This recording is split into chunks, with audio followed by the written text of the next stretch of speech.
राधे राधे जी। पवित्र वचन YouTube channel में आपका हार्दिक स्वागत है। मैं हूँ कात्यायनी। भक्तों, आज पितृपक्ष का नवा दिन है। आइए आज श्रवण करें श्रीमद् भगवत गीता का नवा अध्याय एवं उसका महात्म्य। भगवत गीता के 9वें अध्याय एवं उसका महात्म्य श्रवण करने से सभी पापों से मुक्ति मिलती है और अंतकाल में मोक्ष की प्राप्ति होती है। पितृपक्ष में भगवत गीता के इस अध्याय का पाठ करने से पितरों को शांति एवं मुक्ति मिलती है। पितृदोष समाप्त हो जाता है, पितरों का आशीर्वाद प्राप्त होता है। आइए श्रवण करें, परंतु उससे पहले हमेशा की तरह ओम नमो भगवते वासुदेवाय लिखकर अवश्य कमेंट करें। यह मंत्र पितृदोष निवारण के लिए सर्वोत्तम है। इस वीडियो को लाइक करना ना भूलें और यदि आपने अभी तक हमारे चैनल को सब्सक्राइब नहीं किया है तो अभी सब्सक्राइब कर दें। श्रीमद् भगवत गीता 9वां अध्याय राज विद्या राजगुह्य योग। परम गोपनीय ज्ञानोपदेश, उपासनात्मक ज्ञान, ईश्वर का विस्तार। श्री भगवान बोले, तुझ दोष दृष्टि रहित भक्त के लिए इस परम गोपनीय विज्ञान सहित ज्ञान को पुनः भली भांति कहूँगा, जिसको जानकर तू दुख रूप संसार से मुक्त हो जाएगा। यह विज्ञान सहित ज्ञान सब विद्याओं का राजा, सब गोपनीयों का राजा, अति पवित्र, अति उत्तम, प्रत्यक्ष फल वाला, धर्मयुक्त, साधन करने में बड़ा सुगम और अविनाशी है। हे परंतप, इस उपयुक्त धर्म में श्रद्धा रहित पुरुष मुझको न प्राप्त होकर मृत्यु रूप संसार चक्र में भ्रमण करते रहते हैं। मुझ निराकार परमात्मा से यह सब जगत जल से, बर्फ से सदृश परिपूर्ण है और सब भूत मेरे अंतर्गत संकल्प के आधार स्थित हैं, किंतु वास्तव में मैं उनमें स्थित नहीं हूँ। वे सब भूत मुझ में स्थित नहीं हैं, किंतु मेरी ईश्वरीय योग शक्ति को देख कि भूतों का धारण पोषण करने वाला और भूतों को उत्पन्न करने वाला भी मेरा आत्मा वास्तव में भूतों में स्थित नहीं है। जैसे आकाश से उत्पन्न सर्वत्र विचरने वाला महान वायु सदा आकाश में ही स्थित है, वैसे ही मेरे संकल्प द्वारा उत्पन्न होने से संपूर्ण भूत मुझ में ही स्थित है, ऐसा जान। हे अर्जुन, कल्पों के अंत में सब भूत मेरी प्रकृति को प्राप्त होते हैं, अर्थात प्रकृति में लीन होते हैं, और कल्पों के आदि में उनको मैं फिर रचता हूँ। अपनी प्रकृति को अंगीकार करके स्वभाव के बल से परतंत्र हुए इस संपूर्ण भूत समुदाय को बार बार उनके कर्मों के अनुसार रचता हूँ। हे अर्जुन, उन कर्मों में आसक्ति रहित और उदासीन के सदृश, यानी जिसके संपूर्ण कार्य कर्तव्य भाव के बिना अपने आप सत्ता मात्र ही होते हैं, उसका नाम उदासीन के सदृश है।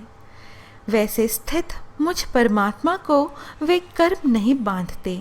हे अर्जुन, मुझ अधिष्ठाता के सकाश से प्रवृत्ति चराचर सहित सर्व जगत को रचती है और इस हेतु से ही यह संसार चक्र घूम रहा है। मेरे परम भाव को न जानने वाले मूढ़ लोग मनुष्य का शरीर धारण करने वाले मुझ संपूर्ण भूतों के महान ईश्वर को तुच्छ समझते हैं, अर्थात अपनी योग माया से संसार के उद्धार के लिए मनुष्य रूप में विचरते हुए मुझ परमेश्वर को साधारण मनुष्य मानते हैं। वे व्यर्थ आशा, व्यर्थ कर्म और व्यर्थ ज्ञान वाले विक्षिप्त चित्त अज्ञानी जन राक्षसी, आसुरी और मोहिनी प्रकृति को ही धारण किए रहते हैं। परंतु हे कुंती पुत्र, दैवी प्रकृति के आश्रित महात्मा जन मुझको सब भूतों का सनातन कारण और नाश रहित अक्षर स्वरूप जानकर अनन्य मन से युक्त होकर निरंतर भजते हैं। वे दृढ़ निश्चय वाले भक्तजन निरंतर मेरे नाम और गुणों का कीर्तन करते हुए तथा मेरी प्राप्ति के लिए यत्न करते हुए और मुझको बार बार प्रणाम करते हुए सदा मेरे ध्यान में युक्त होकर अनन्य प्रेम से मेरी उपासना करते हैं। दूसरे ज्ञान योगी मुझ निर्गुण निराकार ब्रह्म का ज्ञान यज्ञ द्वारा अभिन्न भाव से पूजन करते हुए भी मेरी उपासना करते हैं, और दूसरे मनुष्य बहुत प्रकार से स्थित मुझ विराट स्वरूप परमेश्वर की पृथक भाव से उपासना करते हैं। क्रतु मैं हूँ, यज्ञ मैं हूँ, स्वधा मैं हूँ, औषधि मैं हूँ, मंत्र मैं हूँ, घृत मैं हूँ, अग्नि मैं हूँ और हवन रूप क्रिया भी मैं ही हूँ। इस संपूर्ण जगत का धाता अर्थात धारण करने वाला एवं कर्मों के फल को देने वाला, पिता माता पितामह, जानने योग्य पवित्र ओमकार तथा ऋग्वेद सामवेद और यजुर्वेद भी मैं ही हूँ। प्राप्त होने योग्य परम धाम, भरण पोषण करने वाला, सबका स्वामी, शुभाशुभ का देखने वाला, सबका वास स्थान, शरण लेने योग्य, प्रत्युपकार ना चाहकर हित करने वाला, सबकी उत्पत्ति प्रलय का हेतु, स्थिति का आधार, निधान और अविनाशी कारण भी मैं ही हूँ। मैं ही सूर्य रूप से तपता हूँ, वर्षा का आकर्षण करता हूँ और उसे बरसाता हूँ। हे अर्जुन, मैं ही अमृत और मृत्यु हूँ, सत असत भी मैं ही हूँ। तीनों वेदों में विधान किए हुए सकाम कर्मों को करने वाले, सोमरस को पीने वाले, पाप रहित पुरुष मुझको यज्ञों के द्वारा पूजकर स्वर्ग की प्राप्ति चाहते हैं। वे पुरुष अपने पुण्यों के फल रूप स्वर्गलोक को प्राप्त होकर स्वर्ग में दिव्य देवताओं के भोगों को भोगते हैं। वे उस विशाल स्वर्गलोक को भोग कर पुण्य क्षीण होने पर मृत्युलोक को प्राप्त होते हैं। इस प्रकार स्वर्ग के साधन रूप तीनों वेदों में कहे हुए सकाम कर्म का आश्रय लेने वाले और भोगों की कामना वाले पुरुष बार बार अवागमन को प्राप्त होते हैं, अर्थात पुण्य के प्रभाव से स्वर्ग में जाते हैं और पुण्य क्षीण होने पर मृत्युलोक में आते हैं। जो अनन्य प्रेमी भक्तजन मुझ परमेश्वर को निरंतर चिंतन करते हुए निष्काम भाव से भजते हैं, उन नित्य निरंतर मेरा चिंतन करने वाले पुरुषों का योगक्षेम मैं स्वयं प्राप्त कर देता हूँ।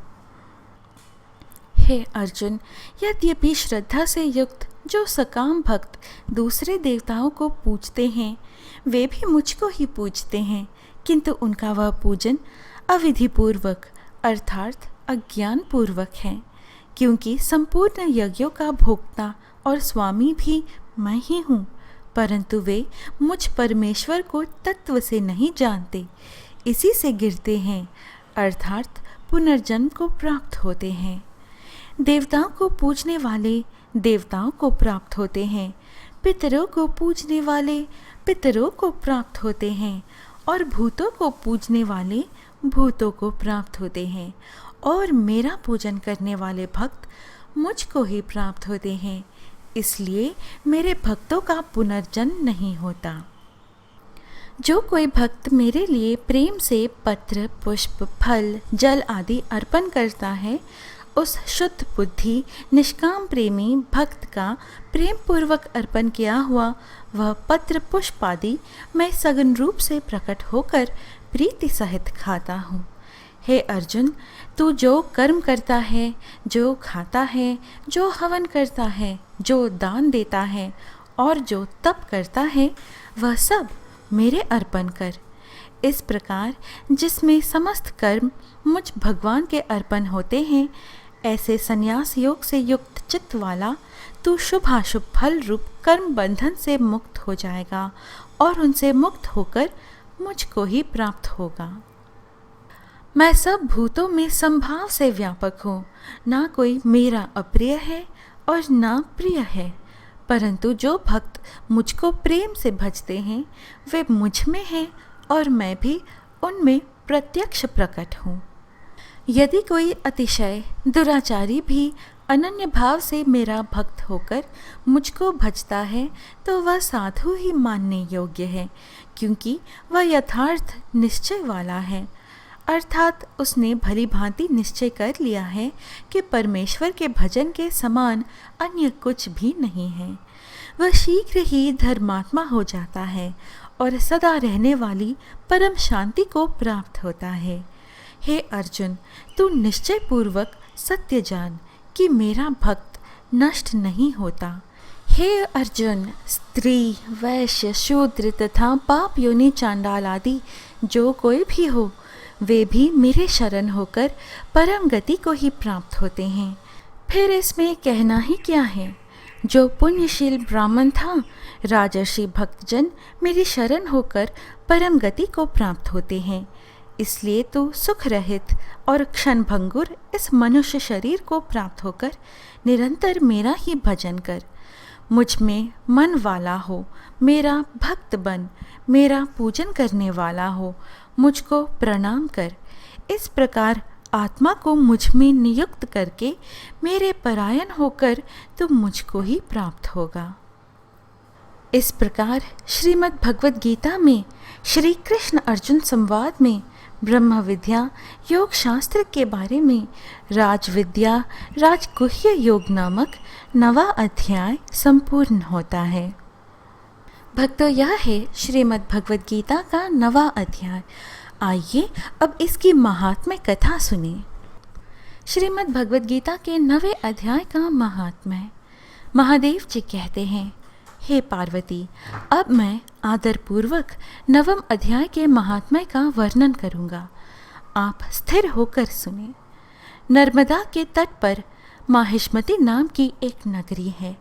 वहाँ माधव नाम के एक ब्राह्मण रहते थे, जो वेद वेदांगों के तत्वज्ञ और समय समय पर आने वाले अतिथियों के प्रेमी थे। उन्होंने विद्या के द्वारा बहुत धन कमाकर एक महान यज्ञ का अनुष्ठान आरंभ किया।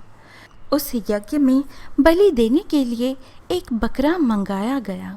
जब उसके शरीर की पूजा हो गई, तब सबको आश्चर्य में डालते हुए उस बकरे ने हंसकर उच्च स्वर से कहा, ब्राह्मण, इन बहुत से यज्ञों द्वारा क्या लाभ है? इनका फल तो नष्ट हो जाने वाला है तथा ये जन्म, जरा और मृत्यु के भी कारण है। यह सब करने पर भी मेरी जो वर्तमान दशा है, इसे देख लो। बकरे के इस अत्यंत कौतूहलजनक वचनों को सुनकर यज्ञ मंडप में रहने वाले सभी लोग बहुत ही विस्मित हुए। तब वे यजमान ब्राह्मण हाथ जोड़ अल्पक नेत्रों से देखते हुए बकरे को प्रणाम करके श्रद्धा और आदर के साथ पूछने लगे। ब्राह्मण बोले, आप किस जाति के थे? आपका स्वभाव और आचरण कैसा था? तथा किस कर्म से आपको बकरे की योनि प्राप्त हुई? यह सब मुझे बताइए। बकरा बोला, ब्राह्मण, मैं पूर्व जन्म में ब्राह्मणों के अत्यंत निर्मल कुल में उत्पन्न हुआ था। समस्त यज्ञों का अनुष्ठान करने वाला और वेद विद्याओं में प्रवीण था। एक दिन मेरी स्त्री ने भगवती दुर्गा की भक्ति से विनम्र होकर अपने बालक के रोग की शांति के लिए बलि देने के निमित्त मुझसे एक बकरा मांगा। तत्पश्चात जब चंडिका के मंदिर में वह बकरा मारा जाने लगा, उस समय उसकी माता ने मुझे शाप दिया, ओ ब्राह्मणों में नीच, पापी, तू मेरे बच्चे का वध करना चाहता है, इसलिए तू भी बकरे की योनि में जन्म लेगा। द्विज श्रेष्ठ, तब कालवश मृत्यु को प्राप्त होकर मैं बकरा हुआ। यद्यपि मैं पशु योनि में पड़ा हूँ, तो भी मुझे अपने पूर्व जन्म का स्मरण बना हुआ है। ब्राह्मण, यदि आपको सुनने की उत्कंठा है तो मैं एक और भी आश्चर्य की बात बताता हूँ। कुरुक्षेत्र नामक एक नगर है जो मोक्ष प्रदान करने वाला है। वहां चंद्र शर्मा नामक एक सूर्यवंशी राजा राज्य करते थे। एक समय जबकि सूर्य ग्रहण लगा था, राजा ने बड़ी श्रद्धा के साथ काल पुरुष का दान करने की तैयारी की। उन्होंने वेद वेदांगों के पारगामी एक विद्वान ब्राह्मण को बुलवाया और पुरोहित के साथ वे तीर्थ के पावन जल से स्नान करने को चले। तीर्थ के पास पहुंचकर राजा ने स्नान किया और 2 वस्त्र धारण किए। फिर पवित्र एवं प्रसन्नचित्त होकर उन्होंने श्वेत चंदन लगाया और बगल में खड़े हुए पुरोहित का हाथ पकड़कर तत्कालोचित मनुष्यों से घिरे हुए अपने स्थान पर लौट आए। आने पर राजा ने यथोचित विधि से भक्तिपूर्वक ब्राह्मण को काल पुरुष का दान किया। तब काल पुरुष का हृदय चीर कर उसमें से एक पापात्मा चांडाल प्रकट हुआ। फिर थोड़ी देर के बाद निंदा भी चांडाल का रूप धारण करके काल पुरुष के शरीर से निकली और ब्राह्मण के पास आ गई। इस प्रकार चांडालों की वह जोड़ी आंखें लाल किए निकली और ब्राह्मण के शरीर में हठात प्रवेश करने लगी। ब्राह्मण मन ही मन गीता के 9वें अध्याय का जप करते थे और राजा चुपचाप यह सब कौतुक देखने लगे। ब्राह्मण के अंतःकरण में भगवान गोविंद शयन करते थे, वे उन्हीं का ध्यान करने लगे। ब्राह्मण ने जब गीता के 9वें अध्याय का जप करते हुए अपने आश्रयभूत भगवान का ध्यान किया, उस समय गीता के अक्षरों से प्रकट हुए विष्णुदूतों द्वारा पीड़ित होकर वे दोनों चांडाल भाग चले। उनका उद्योग निष्फल हो गया। इस प्रकार इस घटना को प्रत्यक्ष देखकर राजा के नेत्र आश्चर्य से चकित हो उठे। उन्होंने ब्राह्मण से पूछा, विप्रवर, इस महाभयंकर आपत्ति को आपने कैसे पार किया? आप किस मंत्र का जप तथा किस देवता का स्मरण कर रहे थे? वह पुरुष तथा वह स्त्री कौन थी? वे दोनों कैसे उपस्थित हुए? फिर वे शांत कैसे हो गए? यह सब मुझे बतलाइए। ब्राह्मण ने कहा, राजन, चांडाल का रूप धारण करके भयंकर पाप ही प्रकट हुआ था तथा वह स्त्री निंदा की साक्षात मूर्ति थी। मैं इन दोनों को ऐसा ही समझता हूँ। उस समय मैं गीता के 9वें अध्याय के मंत्रों की माला जपता था। उसकी महात्म्य है कि सारा संकट दूर हो गया। महीपते, मैं नित्य ही गीता के 9वें अध्याय का जप करता हूँ। उसी के प्रभाव से प्रतिग्रह जनित आपत्तियों के पार हो सका हूँ। यह सुनकर राजा ने उसी ब्राह्मण से गीता के 9वें अध्याय का अभ्यास किया। फिर वे दोनों ही परम शांति यानी मोक्ष को प्राप्त हो गए।